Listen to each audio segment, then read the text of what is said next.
বড় বড় এসব কড়াইয়ে একসাথে রান্না হয় ৩ থেকে ৮ মণ খিচুড়ি। মাত্র ১.৫ ঘন্টায় বিশাল একটি কড়াইয়ে তৈরি হয় ১২০০ থেকে ১৫০০ লোকের খাবার। ১.৫ ঘন্টা লাগে ১০০০ লোক, ১২০০ লোক, ১৫০০ লোক। ছোট বড় আছে তো দেখ, সবাই তো সমান নয়। আবার একটা আছে ওইবার ৮-১০ টাকা, ৩০০০ লোকে খাইতে পারে। ব্যস্ত এই রান্নাঘরে রয়েছে এরকম বিশাল বিশাল ৬টি কড়াই। ভাতের জন্য রয়েছে ৪টি কড়াই। সারাক্ষণই চলছে রান্নার ব্যস্ততা। হাজার হাজার মানুষের জন্য এখানে রান্না হচ্ছে রাত দিন।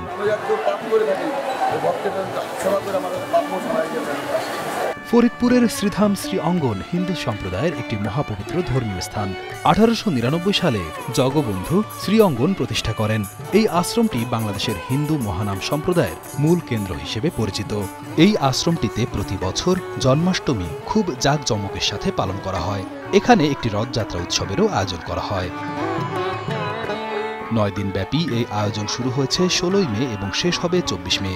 বর্তমানে জগবন্ধু সুন্দরের ১৫৪তম আবির্ভাব দিবস উপলক্ষে চলছে ৭ দিন ব্যাপী কীর্তন।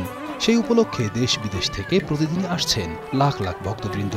ভক্তকুল তাদের মনোবাসনা পূরণে মানত করছেন নগদ অর্থ সহ নানা খাদ্য সামগ্রী। এসব খাদ্য দিয়েই দিনরাত তৈরি হচ্ছে প্রসাদ। রোগবালাই আর পাপ থেকে মুক্তির আশায় প্রতিদিন লাখো মানুষ গ্রহণ করছেন সেই প্রসাদ। আমাদের আত্মার টানে, মনের টানে ভগবান দর্শনের জন্য। আর সেই সঙ্গে সারাদিন আমরা উপবাস থেকে ঠাকুরের চরণামৃত কথায় প্রসাদ গ্রহণ করি। হিন্দু সম্প্রদায়ের পাশাপাশি মুসলিম এবং অন্য ধর্মের অনুসারীরাও আসেন শ্রীধাম শ্রী অঙ্গনে। একই সাথে খাবার খান তারা। সাম্প্রদায়িক সম্প্রীতির একটি অনন্য দৃষ্টান্ত দেখা যায় শ্রীধাম শ্রী অঙ্গনে। ৫২ বছর ধরে রান্নাঘরের প্রধান রন্ধনশিল্পী জানান, কষ্ট হলেও মানসিক তৃপ্তি পান ভক্ত সেবা করে।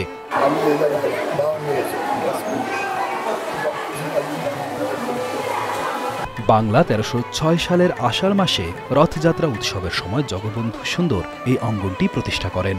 শ্রীরাম সুন্দর এবং শ্রীরাম কুমার মোদী অঙ্গনের জন্য জমিদান করেন।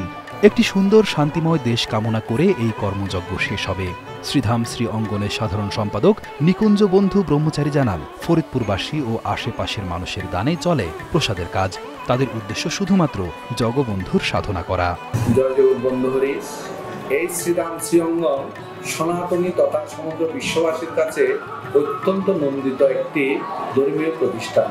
আর এই শ্রী অঙ্গন প্রতিষ্ঠা করছেন শ্রী শ্রী প্রভু জগৎবন্ধু সুন্দর। তার আবির্ভাব উৎসবকে কেন্দ্র করে লক্ষ লক্ষ ভক্তের সমাগম ঘটে। বিভিন্ন দেশ থেকে তারা এখানে প্রসাদ গ্রহণ করে। মূলত এটা অবদান হলো ফরিদপুরবাসী। ফরিদপুরের বিভিন্ন পাড়া মহল্লা প্রতিদিন বিভিন্ন সময়ে তারা বহিরাগত এবং স্থানীয় ভক্তদের মহাপ্রসাদের ব্যবস্থা করে অত্যন্ত সুশৃঙ্খলভাবে।